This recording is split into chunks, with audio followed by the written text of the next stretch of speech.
कार्यक्रम परिसंवादमा यहाँलाई हार्दिक स्वागत छ। म सुरेश आचार्य। नेपाल प्रशासनिक प्रशिक्षण प्रतिष्ठानले 2039 देखि निरन्तर रूपमा नेपालका प्रशासनिक क्षेत्रमा कार्यरत कर्मचारीहरू र सरकारी क्षेत्रमा कार्यरत कर्मचारीहरूका लागि सिप र क्षमता अभिवृद्धिका लागि तालिम दिँदै आएको छ र लगभग 4 दशकको यो अभियानका बीचमा हामी आजको कार्यक्रममा भने 1 दशकलाई फर्केर हेर्ने कोसिस गर्नेछौँ। पछिल्लो 1 दशकमा नेपाल प्रशासनिक प्रशिक्षण प्रतिष्ठानले गरेका गतिविधिलाई केन्द्रमा राखेर गरिने यो कार्यक्रममा आज हामीसँग हुनुहुन्छ नेपाल प्रशासनिक प्रशिक्षण प्रतिष्ठानका कार्यकारी निर्देशक डाक्टर राजन खनाल र यसैगरी नेपाल प्रशासनिक प्रशिक्षण प्रतिष्ठानका निवर्तमान कार्यकारी निर्देशक पुण्यप्रसाद न्यौपाने। कार्यक्रममा यहाँहरू दुवैजनालाई म हार्दिक स्वागत गर्दछु। म पहिलो प्रश्न न्यौपाने सरबाट सुरु गर्न चाहे। तपाईँ पछिल्लो समय यो संस्थालाई नेतृत्व दिएर बस्नुभयो र लगभग 1 दशकसम्म यो संस्थामा रहनुभयो। नेपालमा एक खालको राजनीतिक परिवर्तन सँगसँगै प्रशासनिक परिवर्तन पनि आएको छ, संरचनागत परिवर्तन पनि आएको छ प्रशासनमा समेत। यसलाई समेत जोडेर हेर्दा यो अवधिमा ठ्याक्कै यो चाहिँ नयाँ कामहरू भए भन्ने यहाँलाई के लाग्छ? सुरेशजी धन्यवाद प्रश्नको लागि। यो 10 वर्षकै अवधिलाई मैले समेटेर हेर्नु पर्यो प्रश्नलाई जवाब दिने क्रममा र त्यसले गर्दाखेरि त्यसका उपलब्धिहरूकै बारेमा म चर्चा गरौँ छोटकरीमा। अहिले नेपाल प्रशासनिक प्रशिक्षण प्रतिष्ठानले यो बदलिएको सन्दर्भमा आफूलाई एउटा सेन्टर अफ एक्सलेन्सको रूपमा विकास गर्ने उसको रणनीतिक लक्ष्यअनुसार क्रमशः त्यो बाटोमा यो अग्रसर छ र यसले केही माइलस्टोन अचिभमेन्ट्सहरू चाहिँ प्राप्त गरेको छ भन्ने मलाई लाग्दछ। त्यो क्रममा अलिकति पुरानो कुरासँग कम्पेयर गरेर हेर्नुपर्ने हुन्छ कुनै पनि अध्ययनलाई हेर्दाखेरि। अहिले स्टाफ कलेजसित एउटा सशक्त र सक्षम फ्याकल्टीको समूह छ र मैले यसलाई उपलब्धि किन भनिराखेको छु भने संस्थालाई जीवन्तता प्रदान गर्ने, संस्थालाई गतिशील बनाउने सशक्त यो शक्ति भनेको जनशक्ति भयो र त्यसमाथि यो प्राज्ञिक अथवा एउटा व्यावसायिक प्रतिष्ठान प्रशिक्षण प्रतिष्ठान जस्तो ठाउँमा यसको जनशक्ति चाहिँ स्वाभाविक रूपमा फ्याकल्टी जसलाई प्राध्यापन सेवा भनेर पनि हामीले व्याख्या गर्छौँ। कानुनत यसलाई प्राध्यापन सेवामा समेटिएको छ। त्यहाँ काम गर्ने साथीहरू अहिले बजारमा उपलब्ध अब्बल जनशक्तिहरूमध्येबाट हामीले रिक्रुट गरेका छौँ र त्यहाँ एउटा सशक्त अहिले त्यो जनशक्ति कार्यरत रहेको अवस्था छ। हिजो तुलना गर्दाखेरि हिजो ठ्याक्कै यसको चाहिँ उल्टो अवस्था थियो कि हामीसँग त्यो त्यस्तो खालको जनशक्तिको अभाव थियो र स्वाभाविक रूपमा त्यस बेलाका कार्य सम्पादनहरू त्यही हिसाबले प्रभावित थिए र एउटा कुनै बेलामा एउटा नेसनल प्रोफाइल राम्रो नेसनल प्रोफाइल भएको यो संस्था करिब 10 वर्ष अगाडिको कुरा गर्ने हो भने धर्मरायको अवस्थामा पुगिसकेको थियो र यसको कारण मध्ये मैले विश्लेषण गर्दाखेरि एउटा जनशक्ति स्वयं चाहिँ एउटा कारक थियो। त्यसका पनि 2-3 पक्षहरू छन्। एउटा पक्ष के थियो भने तात्कालीन अवस्थामा र आज पनि त्यहाँको सम्पूर्ण जनशक्तिको हिसाब गर्ने हो भने 100 प्लस छ, 102, 104 हामी हिसाब गर्छौँ र त्यसमध्ये पुग्न 25% मात्रै फ्याकल्टी थिए।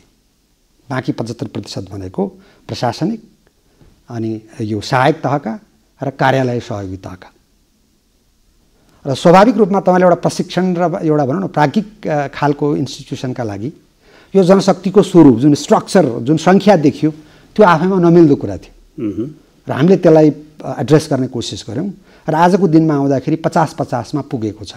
अहिले 50% फ्याकल्टीहरूको शक्ति छ, सङ्ख्या छ र 50%मा अरू बाँकी सबै सहायक प्रशासनिक सबै कर्मचारीहरू गर्दाखेरि त्यो छन् र त्यसले गर्दाखेरि अब अहिले मोटामोटी रूपमा एउटा ब्यालेन्स सन्तुलनको अवस्था सृजना भएको छ र त्यसैले हो सबै त्यसका यावत क्रियाकलापहरूलाई सशक्तता प्रदान गर्ने शक्ति त्यो भएको हुनाले प्रतिष्ठानलाई प्राप्त 3वटा म्यान्डेट हो। सुरेशजी, म त्यो निवेदन गरौँ। 3वटा म्यान्डेट एउटा प्रशिक्षण हो, अर्को चाहिँ शोध अनुसन्धान हो र तेस्रो भनेको परामर्श सेवा हो। यो 3टै सेवालाई डेलिभरी गर्नका लागि सशक्त जनशक्ति आज छ, हामीसित स्टाफ कलेजसित छ। त्यही भएको कारणले आज उसले एउटा आफ्नो उपलब्धिबाटै आफ्नो एउटा नेसनल र इभन इन्टरनेसनल एउटा इमेज बनाउन सकेको, एउटा ब्रान्ड स्थापना गर्न सकेको अवस्था छ। जस्तो यहाँले भन्नुभयो नि जनशक्ति चाहिँ थप्नुभयो र त्यसलाई स्ट्रेन्थेन गर्नुभयो, त्यो जनशक्तिले प्रशासनिक क्षेत्रमा त्यो दक्षता दिन सक्यो जस्तो लाग्यो कि लागेन यहाँलाई? अब त्यो चाहिँ त्यो बडा जटिल प्रश्न हो। त्यसमा के छ भने त्यो जनशक्तिलाई हामीले दुई किसिमसँग, यो एउटा धेरै ठुलो प्रश्नको जवाफ मैले थोरैमा दिने खोजेँ होइन, त्यो धेरै कुराहरू समेट्न सकिएन। त्यही क्रममा अहिले हामीले चाहिँ के गरिराखेका थियौँ हिजोसम्म, अहिले अब नयाँ कार्यकारी निर्देशकज्यूले त्यहाँ सम्हालिसक्नु भएको छ र त्यहाँ चाहिँ हिजो पनि हामीले यो प्रशासनका प्र्याक्टिसनेसहरू, अलि सक्सेसफुल प्र्याक्टिसनेसहरू भनौँ न, अलि सफल त्यहाँका चाहिँ व्यावसायिक व्यक्तित्वहरूलाई त्यहाँ भित्र्याउने पनि एउटा त्यो नियमावलीमै व्यवस्था गरियो र नेपाल सरकारबाट काजमा लैजाने त्यो के गरे थियो भने त्यो ब्लेन्डिङ गर्ने कुरा थियो। एउटा नयाँ युवा समूह प्राज्ञिक हिसाबले आउँछ, छानिएर आउँछ, प्रक्रियागत रूपमा आउँछ र अर्को चाहिँ नेपाल सरकारलाई सेवा दिइरहेको समूहमध्येबाट छानिएका व्यक्तिहरू जो आवश्यक हुन्छन् त्यस्ता व्यक्तिहरू पनि लगेर एउटा चाहिँ पुल निर्माण गर्ने, जसलाई फ्याकल्टीको रूपमा स्थापित गर्ने भनौँ न। त्यसरी दिँदाखेरि त्यहाँ यतातिर प्र्याक्टिसनर्सहरूले एक्सपिरियन्स दिने र यतातिर चाहिँ प्राज्ञिक कुराहरू, प्राज्ञिक इनपुट चाहिँ यो नयाँ आएका फ्याकल्टीले दिने गरी त्यो ब्लेन्डिङ भएको छ र त्यो दिने बेलामा त यहाँले भने जस्तै मुलुकको प्रशासनिक आवश्यकतालाई सार्वजनिक प्रशासनले खोजेको जनशक्ति उत्पादन गर्न सक्यो कि सकेन भन्ने विषयमा चाहिँ यो फेरि अर्को प्रश्न हुनसक्छ होइन। प्रयास रह्यो, अहिले मैले बुझ्दाखेरि चाहिँ प्रयास रह्यो, सम्पूर्ण शक्ति त्यसमा उहाँसँग जोड्न चाहन्छु। डाक्टर खनाल, तपाईँ त लामो समयसम्म प्रशासनमा रहनुभयो, तपाईँ पनि लामो समय हुनुहुन्थ्यो, त्यसपछि अब तपाईँ अर्को दायित्वमा जानुभएको छ, तपाईँको अनुभवले के भन्छ यो प्रशासनिक प्रशिक्षण प्रतिष्ठानले जुन जनशक्ति तयार गर्यो त्यसले कति यो दक्षता अभिवृद्धिमा काम गरेको छ? यसमा अघि हाम्रो नेवानी सरले भनिसक्नुभयो, खास गरी त्यहाँ दुईटा किसिमको जनशक्तिलाई ब्लेन्डिङ गर्न खोजेको छ। एउटा अनुभवीलाई, एउटा अध्ययन अनुसन्धानमा संलग्न भएका व्यक्तिहरूलाई। अध्ययन अनुसन्धानमा संलग्न भएका व्यक्तिहरूले कुनै नयाँ कुराहरू, नयाँ एकाडेमिक कुराहरू, अनुसन्धानबाट प्राप्त भएका कुराहरू, नयाँ चाहिँ तथ्यहरू पत्ता लगाउने हिसाबले जाने भए त्यो अनुभवलाई सेयरिङ गर्ने कुरा आयो अथवा अनुभवलाई तालिममा प्रयोग गर्ने कुरा आयो। दोस्रो भनेको हिजोस्ती काममै खारिएर अनुभव प्राप्त गरेर नेपाल सरकारमा काम गरेका व्यक्तिहरूलाई त्यहाँ लैजाने कुरा हो। यो दुईटै जनशक्तिको ब्लेन्डिङ गर्दाखेरि चाहिँ हामीले सोचेको जस्तो जनशक्ति उत्पादन गर्न सकिन्छ भन्ने जुन परिकल्पना अघि व्यक्त भयो, वास्तवमा त्यही हिसाबले त्यहाँ काम भएको छ। जस्तो म पनि नेपाल सरकारको सेवामा लामो समय काम गरेको व्यक्ति हुँ। जस्तो म त्यहाँ जाँदैछु भने त्यहाँ धेरै प्राज्ञिक रूपमा काम गरेका जनशक्ति हुनुहुन्छ र मभन्दा बाहेक अरू पनि साथीहरू त्यहाँ चाहिँ फ्याकल्टीको रूपमा जानुभएको छ, नेपाल सरकारको सचिवकै रूपमा काम गरेका व्यक्तिहरू। र उहाँहरू दुईजनाको संयोजनबाट नेपालको प्रशासनिक क्षेत्रमा काम गर्ने व्यक्तिहरू अथवा सार्वजनिक निकायमा काम गर्ने व्यक्तिहरूलाई त्यो किसिमको आवश्यकता दुईटै तहले बुझ्न सक्छ र त्यो किसिमको क्षमता उहाँहरूको वृद्धि गर्न सकिन्छ भन्ने कुरा यो दुईटा जनशक्तिको यो मिक्स गर्ने अथवा त्यसलाई चाहिँ एक ठाउँमा राखेर हेर्ने, दुईटैको अनुभव र उनीहरूको चाहिँ नलेजलाई प्रयोग गरेर एउटा बेग्लै किसिमको क्षमता वृद्धि गर्न सकिन्छ भन्ने यो हिसाबको सोचले त्यहाँ काम गरेको देखिन्छ र म पनि त्यसैलाई नै अगाडि लाने चरणमा छु। त्यहाँबाट आएको आउटपुट चाहिँ कस्तो पाउनुभयो तपाईँले? यहाँ यो चाहिँ एउटा जटिल प्रश्न छ, अघि पनि प्रश्न उठ्यो। खास गरी नेपाल सरकारलाई चाहिएको जनशक्ति कस्तो हो अथवा नेपाल सरकारले कस्तो किसिमको जनशक्ति खोजेको, त्यो सर्भिस डेलिभरीको हिसाबमा, सेवा प्रवाहको हिसाबमा, नीति निर्माणको हिसाबमा अथवा सरकारलाई दिने सल्लाहकारी सेवाको हिसाबमा कस्तो किसिमको जनशक्ति चाहिएको हो, त्यो आवश्यकतालाई पहिचान गरेर त्यो जुन नेपाल प्रशासनिक प्रतिष्ठानमा कार्यरत जनशक्तिले यो किसिमको आवश्यकतालाई परिपूर्ति गर्न सकिन्छ होला। केही सीमाहरू छन्, किनभने नेपालभरिका सबै जनशक्तिलाई, सबै व्यक्तिहरूलाई सबैलाई तालिम दिएर सबैलाई क्षमता विकास गर्ने कुरा एट ए टाइम अथवा एउटै समयमा नसकिएला, तर त्यो माग भएको अवस्थामा अथवा आवश्यकता पहिचान भएको अवस्थामा त्यो किसिमको क्षमता अभिवृद्धि गर्ने कार्य गर्न सक्ने अहिलेको जनशक्ति चाहिँ प्रशासनिक प्रशिक्षण प्रतिष्ठानमा रहेको मैले छोटो अनुभवबाट प्राप्त गरेँ। म फेरि नेपाली शर्मा फर्केँ। जस्तो कर्मचारीहरू सार्वजनिक सेवामा काम गर्ने, सरकारी सेवामा काम गर्ने कर्मचारीहरूको कार्यशैलीमा त्यति धेरै परिवर्तन आएको अनुभूति यो नागरिकले गर्न नपाएको गुनासो बारम्बार आइरहेको छ। त्यो ट्रेनिङले त्यो कार्यशैलीमा परिवर्तन ल्याउन सक्दैन अथवा ल्याएर पनि त्यो अनुभूति मात्रै हुन नसक्या हो? के लाग्छ यहाँलाई? अब अघिको प्रश्न पनि मैले सबै जवाफ दिएको छ जस्तो लाग्दैन होइन। उपलब्धिको चर्चा गर्दा एउटा चाहिँ जनशक्तिको मात्रै हामीले चर्चा गऱ्यौँ, अरू धेरै पक्षहरू छन् होइन। त्यो कुरा हामी पछि जाउँला सायद। र अहिले यहाँले भनिराख्नु भएको कुरा चाहिँ के हो भने त्यो कार्यशैलीमा जुन परिवर्तनको आवश्यकता छ होइन, बदलेको परिवेशमा कार्यशैली पनि परिवर्तन गर्नुपर्छ भन्ने कुराहरू ट्रेनिङको माध्यमबाट वास्तवमा 4वटा कुराहरू डेलिभरी गरिन्छ भनिन्छ। त्यो समष्टिमा कम्पिटेन्सी हो, त्यो सक्षमता हो होइन। त्यो सक्षमता अथवा दक्षता, त्यो दक्षताभित्र के कुरा पर्छ भन्दाखेरि एउटा नलेज हुन्छ, अर्को स्किल हुन्छ, ज्ञान, सिप, र त्यसकोलाई चाहिँ एटिट्युड एन्ड बिहेभियर जसभित्र प्रवृत्ति, दृष्टिकोण, व्यवहार इत्यादि कुराहरू पर्छन्। 3टा कुरा होइन। यो 3टा कुराकोमा परिवर्तन ल्याउने सशक्त टुल भनेको ट्रेनिङ हो, प्रशिक्षण हो, युनिभर्सली एक्सेप्टेड यो ट्रुथ हो होइन।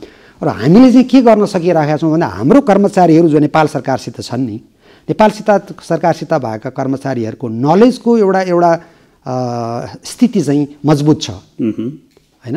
उनीहरू चाहिँ अब नलेजको हिसाबले अलि दक्ष छन्, पुग्दो जुन नलेज छ। झनै मैले मेरो आफ्नो पर्सनल अब्जर्भेसनमा त एउटा जुन मिनिमम छ नि, एउटा भनौँ न एभरेज लाइनभन्दा माथि छन्, एबोभ द एभरेज भनौँ न नलेजमा। त्यो स्किलमा पनि सिपमा पनि मोटामोटी रूपमा ठिकै छ होइन, एभरेज खालको सिप छ। सबभन्दा समस्या एटिच्युडमा हो। सबभन्दा ठुलो समस्या एटिच्युड र बिहेभियर जसलाई हामी भन्छौँ नि, एटिच्युड र बिहेभियरमा हो। यहाँ यसलाई सम्बोधन गर्न जरुरी छ आजको आवश्यकता भन्नुहुन्छ भने। यहाँ हामी धेरै सफल भएका छौँ भनेर दाबी गर्न व्यक्तिगत रूपमा मलाई अप्ठ्यारो हुन्छ, म भन्दिनँ। कुरा चाहिँ के हो भने यसलाई फेरि प्रभावित पार्ने कुराहरू धेरै रहेछन्। जस्तै स्टाफ कलेजमा तालिम लिने भनेको धेरै जसो अब भनौँ न त्यो चाहिँ क्लासरुमभित्र सिक्ने सिकाउने कुराहरू हुन्छ। त्यसलाई थोरै फिल्डमा लगेर त्यसलाई भेरिफिकेसन गराउने, उनीहरूलाई अब्जर्भेसनमा इङ्गेज गर्ने कुरा हुन्छ। अलिकति उनीहरूलाई रिसर्च त्यस्तै तत्विषयमा अलिकति रिसर्च गर भनेर लगाउने कुरा हुन्छ। रिसर्च सम्बन्धी उनीहरूलाई अलिकति टुल्सहरू दिइन्छ, त्यो सम्बन्धी नोहाउ दिइन्छ, उनीहरूलाई इङ्गेज गराइन्छ होइन। र उनीहरूले एउटा एक प्रकारको लर्निङ, एकाडेमिक हिसाबको लर्निङ हुन्छ त्यहाँ। अब कुरा कहाँनिर हुँदो रहेछ भने त्यो सिकेको सिप, त्यो के गर्नुपर्छ भनेको छ, त्यो गर्नुपर्छ भनेको कुरा गएर गर्छन् कि गर्दैन। अब त्यहाँ एउटा चाहिँ वाइड ग्याप चाहिँ त्यहाँ छ, फराकिलो अन्तर चाहिँ त्यहाँ हामी देख्छौँ, खाडल। र त्यो खाडल कसरी पूर्ति गर्न र किन सकिएन, म त्यहाँ 10 वर्ष बस्दा प्रसङ्ग त्यही आएको छ होइन। हामी धेरै चर्चा गर्थ्यौँ हाम्रो अब फ्याकल्टीहरूसित बसेर, नेपाल सरकारका भनौँ न जिम्मेवार अधिकृतहरूसँग बसेर कुरा गर्दा कहाँनिर समस्या पर्यो भने अब ती क्लासरुममा पनि उनीहरूले सेयर गर्छन्, सर यो जम्मै कुरा ठिक हो, म्याडम यो सब ठिक हो, तर के गर्ने, हामीलाई काम गर्ने वातावरण छैन, हामी काम गर्न सक्दैनौँ, बेलै छैन, बेलै गतिलो छैन, अथवा मेरो सङ्गठनभित्र यो काम गर्न थाल्यो भने मलाई त उडाउँछन्, मलाई त्यहाँ बस्नै दिँदैन भने जस्ता एउटा कुरा के रहेछ भने एउटा आम मनोवृत्ति सजिलो, मान्छे कम्फर्ट जोनबाट बाहिर निस्कन गाह्रो रहेछ। मलाई जहाँ सजिलो छ म त्यहाँबाट बाहिर किन जाने, चलेकै छ सबै कुरा, भएकै छ भन्ने एउटा मान्यताले मान्छेलाई धेरै कज्याउँदो रहेछ। त्यो मान्यताको कारणले अब त्यहाँ अब भनौँ रूपान्तरणमा प्रवेश गर्नलाई अथवा ब्रेक थ्रु गर्न गाह्रो भयो। अब एउटा कुरा मैले चाहिँ देखेको, त्यसलाई कसरी सम्बोधन गर्नुपर्छ भन्ने कुरा मलाई चाहिँ लाग्यो मेरो आफ्नो अनुभवले भने, मान्छेलाई उत्तरदायी बनाउने क्रिया, जवाबदेहिताको किटानी गर्ने प्रणाली आउनु पर्यो सार्वजनिक प्रशासनमा। व्यक्तिको जवाबदेहिताको किटानी गरिदिने एउटा चाहिँ प्रणालीको विकास हुनु पर्यो। अर्को एउटा कुरा के गर्नु पर्यो भन्दाखेरि अहिले समग्र रूपमा कर्मचारीको कार्य सम्पादन मूल्याङ्कन जुन प्रणाली छ त्यो प्रणालीले अब काम गर्दैन। अब साँच्चै भनौँ न वैचारिक हिसाबले कुरा गर्दा त्यसले काम गर्ने दिन सकियो। अब त्यो कार्य सम्पादन मूल्याङ्कन जुन प्रणाली सिस्टम इट्सेल्फलाई चाहिँ अब रूप परिवर्तन गर्नुपर्छ। किन भन्दा अहिले के देखिरहेछ, अब सायद सुरेशजीले पनि अब्जर्भेसन गर्नुभएको छ, तपाईँको पत्रकारितामा ठुलो अनुभव छ कि कुनै एउटा प्रोजेक्टको चिफले अथवा डेपुटी चिफले जिम्मेवार व्यक्तिले 100% अङ्क लिएर आएर उसले बढुवा पाउँछ। उसको प्रोजेक्टको दशा के हुन्छ भन्दाखेरि ऊ चाहिँ उसको बिलो एभरेज उसको पर्फर्मेन्स रेटिङ भइरहेको हुन्छ। कहाँ तालमेल भयो? भनाइ कार्य सम्पादन मूल्याङ्कन हो, कार्य सम्पादन मूल्याङ्कनको आधारमा प्रमोसन भएको पनि भनियो, तर कहाँनिर देखियो त त्यो तालमेल? कार्य सम्पादन गरेको विषय चाहिँ देखिएन, समस्यामा छ। डाक्टर खनाल म सकिहालौँ यसलाई, म लास्टमा सकिदिइहाल्छु। यसलाई यसो गर्नु पर्यो, यति मात्रै पनि काफी छैन। अर्को एउटा कुरा के पनि गर्नु पर्यो भन्दा त्यो सुपरिवेक्षण र सहजीकरणको कुरा आयो। तपाईँ मान्छेलाई जिम्मेवारी तोकिदिनुहुन्छ, उसको चाहिँ तेरो कार्य सम्पादन मूल्याङ्कन नै तेरो चाहिँ तला मूल्याङ्कन गर्ने विषय हो भनिदिनुहुन्छ भनेर छोडिदिएर पनि नपुग्दो रहेछ। र कन्स्टेन्टली उसको सुपरभिजन गर्ने कुरा, कन्स्टेन्टली उसले के गरेछ भन्ने कुरा हेर्ने कुराहरू, र ऊ किन गर्न सकेन भने कसरी सहजीकरण गर्ने भन्ने कुरा पनि आवश्यक रहेछ। त्यो चिज चाहियो, विच इज मिसिङ, जो आज छैन। र त्यही क्रममा के कस्तो तालिम चाहिँदो रहेछ भन्ने कुरा त्यहाँ ल्याएर आएर ठम्ब्याउने हो। मान्छेलाई काम दिएर काम लगाइसकेपछि जब काम गर्न सक्छ, fine, he or she may not require training, उसलाई तालिम नचाहिन सक्छ तत्कालको लागि, तर त्यहाँ तलमाथि पर्ने बित्तिकै उसलाई त्यो खालको तालिम चाहियो अब। अनि उसलाई तालिममा पठाउने, तालिममा जोड्ने व्यवस्था हुनुपर्छ। र फाइनल्ली के भन्नुपर्छ भने कार्य सम्पादन राम्रो भयो, तेरो वृत्ति विकास हुन्छ, तेरो प्रमोसन हुन्छ, तपाईँहरू प्रमोसन पाउनुहुन्छ। अन्यथा अर्को दोस्रो विकल्प छैन भनेर त्यो ठोकुवा गर्न सक्ने प्रणाली चाहियो। त्यसपछि अनि तालिम इफेक्टिभ हुन्छ र त्यसले दिने डेलिभरी गर्न सक्छ भन्ने मलाई लाग्छ। जस्तो उहाँले उठाउनु भयो नेपाली सरले कि बिहेभियरमा समस्या आयो, तर किन आयो भनेर सोद्धा वातावरण भएन काम गर्ने। तपाईँको अनुभवले के भन्छ? साँच्चै वातावरण नभएरै मात्रै यो भएको हो वा व्यक्तिमा पनि समस्या छ? धेरै कुरा त अघि पुण्य सरले भनिसक्नुभयो, त्यो कुरामा मेरो एकदम पुरै सहमति छ। खास गरी कहाँ गएर तालिम दिनुपर्छ भन्ने पनि अघि कुरा आइसक्यो। एउटा चाहिँ हामीले अहिले धेरै ठाउँमा, धेरै राजनीतिक बहसमा, प्रशासनिक बहसमा, प्राज्ञिक बहसमा अथवा नीति निर्माणको बहसमा के कुरा गरिन्छ भने कर्मचारीले काम गरेन भन्ने कुरा गरिन्छ। अब कर्मचारीको उसको तर्फबाट हामीले कुरा गर्दा पनि उसका पनि थुप्रै गुनासाहरू छन्। काम गर्न नगरेको हो कि गर्न नदिएको हो कि अरू परिस्थितिले उसलाई चाहिँ केही जकडिया छन् भन्ने कुराहरू पनि छन्। यसकारण हामीले कहीँ पनि मुलुकको कुनै लक्ष्य साधन प्रयोग गरेर कुनै लक्ष्य प्राप्ति गर्ने कुरा एउटा मात्रै कुनै वर्ग अथवा कुनै क्षेत्रलाई जिम्मेवार बनाउनु हुँदैन। कि हामी कर्मचारी तन्त्रभन्दा अर्को वर्ग चाहिँ राम्रो पर्फर्म गरेको छ बजारमा, आज बजारमा कुनै अर्को निकायले त्यो काम कस्तो गरेको छ, राजनीतिक तहको प्रवृत्तिहरू कस्तो छ, अथवा चाहिँ निजी क्षेत्रको प्रवृत्ति कस्तो छ, समाज कस्तो छ, अथवा त्यो कामलाई, सरकारी कामलाई हेर्ने आम दृष्टिकोण कस्तो छ भन्ने कुराले पनि त्यो व्यक्तिलाई प्रत्यक्ष रूपमा प्रभाव पार्छ। त्यसकारण कतिपय ठाउँमा कर्मचारीले चाहेर पनि आफूले काम गर्न सकेका छैन, खुम्चेर बस्नुपर्ने अवस्था छ। कहीँ स्रोत साधनको हिसाबले होला, कहीँ क्षमताको हिसाबले होला, कहीँ आफूभन्दा माथिल्लो निकायको निर्देशनको कारणले होला, अथवा राजनीतिक तहको समर्थनको हिसाबले होला, अथवा समाजको त्यो कार्यक्रम र त्यो सेवाप्रतिको त्यसको समर्थन अथवा त्यसको चाहिँ अपनत्वप्रति पनि होला। यो कुरालाई विश्लेषण नगरिकन कर्मचारीलाई मात्र यसले चाहिँ अन्तिम चाहिँ डेलिभरी दिएन अथवा यसले चाहिँ काम गरेन भनेर हामीले विश्लेषण गर्नुहुन्न। त्यही मुलुकको त्यही अरू क्षेत्रले कस्तो किसिमको अपेक्षा राख्छ र कस्तो ढङ्गले काम गरेको छ भनेर पनि हेर्नुपर्छ। जहाँसम्म अहिले लामो समयदेखि हामी एउटा राजनीतिक रूपमा र प्रशासनिक रूपमा र आर्थिक रूपमा नि हामी एउटा राम्रो समय सङ्क्रमणको चरणमा रह्यौँ। यो सङ्क्रमण भनेको कस्तो थियो भने धेरै कुराहरू अवज्ञा गर्ने, धेरै कुराहरू हामीले नमान्ने अथवा एउटा परम्परागत संरचनाभित्र पनि हाम्रो एउटा विद्रोह थियो। भनेको अनुशासनमा समस्या आयो। टोटल शासकीय संरचनाको एउटा सब युनिट हो मात्र प्रशासन चाहिँ। प्रशासन छुट्टै फेरि आफू सिस्टम होला, तर यो पनि कुनै शासकीय प्रणालीको एउटा सिस्टम हो। त्यस कारण शासकीय सिस्टममा यो प्रणालीले काम गरेन भनेको मतलब प्रणालीका अरू अङ्गहरूले पनि काम गरेन भनेर हामीले बुझ्नुपर्ने हुन्छ। यसकारण ती प्रणालीमा पनि सँगसँगै हामीले सोध्नुपर्ने हुन्छ। त्यो नगरिकन कर्मचारीलाई मात्रै हामीले हेर्न मिल्दैन। जहाँसम्म कर्मचारीको क्षमता वृद्धि गरेर उसलाई नैतिक रूपमा अथवा जिम्मेवार रूपमा उसको उत्तरदायित्वको रूपमा पुर्याउनु पर्ने कुरा छ, अघि नेपाली सरबाट जुन भयो त्यो नै हो। प्रशासनिक तहमा मात्रै होइन, त्यसलाई नेतृत्व गर्ने राजनीतिक तह छ, त्यो राजनीतिक तहलाई पनि कार्य सम्पादनमै त्यहाँ टाइअप गर्नुपर्ने हुन्छ, हेर्नुपर्ने हुन्छ र त्यसका निर्धारित अरू तत्त्वले पनि सँगसँगै काम गर्नुपर्ने हुन्छ। एउटा मात्रै वर्गले चाहिँ अहिले यतिखेर म घरमा जान खोजेको छु भने मलाई गाडी पनि चाहिएला, सार्वजनिक साधन पनि चाहिएला, अथवा मलाई त्यहाँ चाहिँ कुनै अरू खानेकुराहरू पनि चाहिएला। यी सबै प्रणालीले सँगसँगै काम गरेपछि मात्रै हामी आउटपुट सही ढङ्गले खोज्न सकिन्छ। म फेरि नेपाली शर्मा फर्केँ। जस्तो तपाईँले भन्नुभयो नि एटिच्युड बिहेभियरमा समस्या छ, अनुभव भएको छ, अनुभूति भएको छ। ट्रेनिङको पार्टबाट त्यसमा करेक्सन मेजर केही हुन सक्ने रहेछ कि रहेनछ? ट्रेनिङको माध्यमबाट प्रिन्सिपलले चाहिँ ट्रेनिङको माध्यमबाट त्यसलाई करेक्सन गर्ने हो भन्ने कुरा त्यसलाई स्वीकार गरिएको छ होइन। अब त्यसमा स्टाफ कलेजले विगतमा प्रयास गरेको हो। अब त्यसको भनौँ न त्यसको करिकुलम परिवर्तन भएका छन्। अब समय सान्दर्भिक कुराहरूलाई समेटिएको छ। अब इन्टरनेसनल्ली भनौँ न अरू देशका त्यही स्तरका तालिम कार्यहरू कसरी चल्छन्, उनका कोर्सेस अफ स्टडी कस्ता छन्, कुन कुन कन्टेन्टलाई त्यहाँ समावेश गरिएको छ भन्ने पनि हेरियो र त्यो अनुसारै अहिले चाहिँ स्टाफ कलेजमा जुन डेलिभरी भइराखेको कोर्सेसहरू छन् ती कोर्सहरू चाहिँ इन्टरनेसनल स्ट्यान्डर्डका छन्। त्यो कुरा भन्नलाई हिचकिचाउनु पर्ने अवस्था छैन। कन्टेन्ट वाइज, त्यसको चाहिँ वेटेज वाइज भनौँ न, त्यसको चाहिँ टाइम स्केलको आधारमा, टाइमको वेटेजको आधारमा यी सबै कुराहरूमा त्यो इन्टरनेसनल स्ट्यान्डर्डको छ।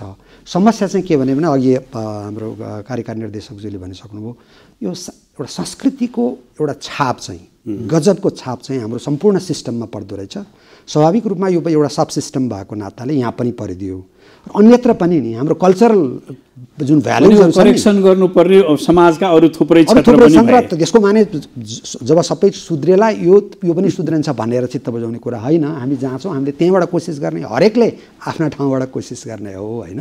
तर त्यसले साँच्ची नै रिजल्ट दिनलाई चाहिँ फेरि सबैको एउटा चाहिँ भनौँ न एउटा एकीकृत प्रयास पनि जरुरी हुने रहेछ र पनि व्यक्ति अथवा संस्था आफैमा पनि केही चिज हो। त्यसैले निरन्तर लागिरह्यो भने मात्रात्मक उपलब्धि त होला होइन, ठुलो कुरा नभए पनि भने त्यो विश्वासलाई नै बोकेर स्टाफ कलेजको कार्यक्रमहरू अगाडि बढेका छन्। प्रयास भएको छ। म एक यसैमा जोडौँ, जस्तै भनौँ अहिले मैले फर एक्जाम्पल भन्न खोजेँ, जस्तै इन्टेग्रिटी आजको दिनमा इथिक्स र इन्टेग्रिटीको कुरा धेरै महत्त्व राख्ने बनेको छ होइन। जता फर्क्यो हामी करप्सनका कुरा सुन्छौँ, जता फर्क्यो अनियमितताका कुरा छन् होइन। त्यो राष्ट्रिय स्रोत साधनको बेहिसाब चाहिँ खर्च भयो भन्ने कुराहरू आइराखेका छन् भनेर अब हामीले त्यो जम्मै हेऱ्यौँ। त्यो तल्लो हामीले चाहिँ भनौँ न धेरै यो निडको एनालिसिस पनि गऱ्यौँ। त्यसैले अनि हेर्दाखेरि के कुरा आयो भने कम्पिटेन्सी बेस्ड अहिले ट्रेनिङ कोर्स भनेर बनाएको छ। त्यसमा चाहिँ एउटा सबभन्दा ठुलो कम्पिटेन्सी भनेको चाहिँ इन्टिग्रिटी रहेछ। त्यो पार्टमा जबसम्म कर्मचारी अथवा व्यक्तिहरू सबल हुँदैनन् तबसम्म उसको डेलिभरीमा प्रब्लम नै हुन्छ भन्ने कुरा भएपछि के गर्ने त यसलाई भन्दाखेरि अब त्यो इन्टिग्रिटी सिकाउने कसरी, बडा गाह्रो कुरा हो होइन। तैपनि त्यसलाई मिल्दो खालको रिडिङ मटेरियल्सहरू डिजाइन गर्ने होइन, त्यसलाई चाहिँ त्यही ढङ्गले चाहिँ इन्टरनेसनल सफल प्र्याक्टिसेसहरू के छन् कसो छन् त्यो देखाउने इत्यादि कुरा भयो। त्यो भयो हेर्दाखेरि असाध्यै चाहिँ अब यहाँ चाहिँ ऊ पनि हुन्छ, एप्रिसिएसन पनि हुन्छ। हामीले कतिपय अवस्थामा त ग्रेजुएसन गर्ने बेलामा शपथ ग्रहण पनि गराउँछौँ स्टाफ कलेजबाट होइन, उनीहरूले साइन पनि गर्छन्। हामी चाहिँ यो भ्यालुबाट लेड हुन्छौँ होइन, यही हाम्रा चाहिँ मूल्य र मान्यताहरूलाई हामी सदाकाल स्वीकार गर्छौँ भनिन्छ होइन। त्यसपछिबाट हामीले त्यो त्यो त्यो शपथ पत्र सम्बन्धित सचिवज्यूहरूलाई मन्त्रालयमा पनि पठाइदिन्छौँ। जब उनीहरू कार्यक्षेत्रमा जान्छन् त्यो अनुसारको डेलिभरी भयो त भन्ने कुरामा चाहिँ अब त्यहाँ प्रश्नहरू उठ्ने गर्छ। प्रश्न बाँकी नै छन्। मैले यहाँलाई यहीँ रोकेँ। अब डाक्टर खनालमा एकदमै टाइमको प्रेसरमा आइपुग्यौँ हामी। तपाईँ अब नयाँ कार्यकारी निर्देशक भएर जानुभएको छ, नयाँ संरचनाको कुरा गरेँ मैले, प्रशासनिक क्षेत्रको पनि। तपाईँले क्विकमा भन्दाखेरि चाहिँ अब तपाईँको लक्ष्य चाहिँ के छ, अब कस्तो बनाएर अगाडि लैजाने? अब अहिले मैले सरसर्ती यहाँ गरेर हेर्दाखेरि योभन्दा अगाडिको काममा असाध्यै धेरै राम्रो कामहरू त्यहाँ भएको छन्। त्यो नै मेरो लागि एउटा ठुलो सिक्ने एउटा माध्यम हुन्छ एउटा, जुन अहिलेसम्म स्टाफ कलेजले गरिरहेको छ। दोस्रो भनेको चाहिँ अहिले राजनीतिक परिवर्तन पछिको जनशक्तिको व्यवस्थापन, सङ्गठनात्मक संरचनाहरूको परिवर्तन, कानुनी प्रक्रियाहरूको परिवर्तनले धेरै कुराहरू फेरि कर्मचारीमा अभाव हुने जस्तो देखिन्छ। त्यो किसिमको नलेज, त्यो किसिमको स्किल, त्यो किसिमको एटिच्युड फेरि थप माग भएको देखिन्छ। अथवा उसमा ज्ञानमा पनि थप हुनु पऱ्यो, त्यसको किसिमको व्यवहारमा पनि परिवर्तन हुनु पऱ्यो, त्यो किसिमको क्षमता पनि परिवर्तन हुनु पऱ्यो। कारण अहिले परिवर्तित संरचनामा खासै सङ्घीय संरचनामा मुलुकी प्रशासन गइरहेको अवस्था हो। यो सङ्घीय संरचना जानु आफैमा मुलुकी प्रशासनको लागि एउटा ठुलो चुनौती हो। त्यो चुनौतीको सन्दर्भमा स्टाफ कलेजले केही काम गर्नुपर्ने जस्तो देखेँ। खास गरी क्षमता विकासका कार्यक्रमहरू र त्यो क्षमता विकासको कार्यक्रम पनि अहिले नेपाली सरले नै भन्नुभयो कि हामी यो सिक्ने र सिकाउने आधारमा भनेको कुनै संस्थामा गएर त्यहाँका समस्याहरू ल्याएर त्यो अनुसारको क्षमता विकास गर्ने कुरो हामीले त्यही अबको चुनौती त्यो एउटा रह्यो। र हामी खास गरी प्रशासनिक प्रतिष्ठानको क्षमता यदि तालिम दिने अथवा अनुसन्धान गर्ने अथवा परामर्श सेवा दिने जति क्षमता छ त्योभन्दा धेरै ठुलो स्कोप चाहिँ सरकारको छ।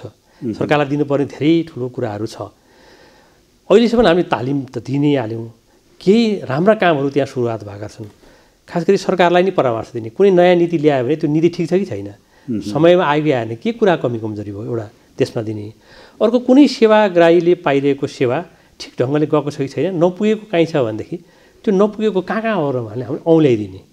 त्यो औँल्याइदिएको कुरा चाहिँ साँच्चैकै त्यो औँल्याएको कुरा चाहिँ लागू भयो कि भएन भनेर हेर्ने र सरकारलाई त्यो हिसाबले चाहिँ हामी एउटा प्रशासनिक र एउटा कार्यसम्पादनको हिसाबले र नीतिको रूपमा चाहिँ एउटा सहयोग पुर्याउने हिसाबले चाहिँ आगामी दिनमा त्यो काम गर्नुपर्छ कि र त्यो हामीले अहिले पनि हिजो अस्ति बसेको ठाउँमा भोगेको अभाव नीतिको निर्माण गर्दा, नीति परामर्श गर्दा, नीतिको परिपक्वताको अध्ययन गर्दा भोगेको अभावलाई अब त्यहाँबाट कतै त्यसलाई चाहिँ सपोर्ट गर्न सकिन्छ कि भन्ने हिसाबले अहिले मैले त्यो लिएको छु। त्यो कुरालाई पुरा गर्ने हिसाबले म काम गर्छु। आज कार्यक्रममा सहभागी भइदिनु भयो यहाँहरू दुवैजनालाई धेरै धेरै धन्यवाद छ। धन्यवाद। आज हामीले नेपाल प्रशासनिक प्रशिक्षण प्रतिष्ठानले पछिल्लो 10 वर्षमा गरेका काम र भावी कार्यक्रममा केन्द्रित भएर कुराकानी गर्ने कोसिस गऱ्यौँ। आजको कार्यक्रम यहीँ समाप्त हुन्छ। हामी सबैलाई बिदा दिनुहोस्। नमस्कार।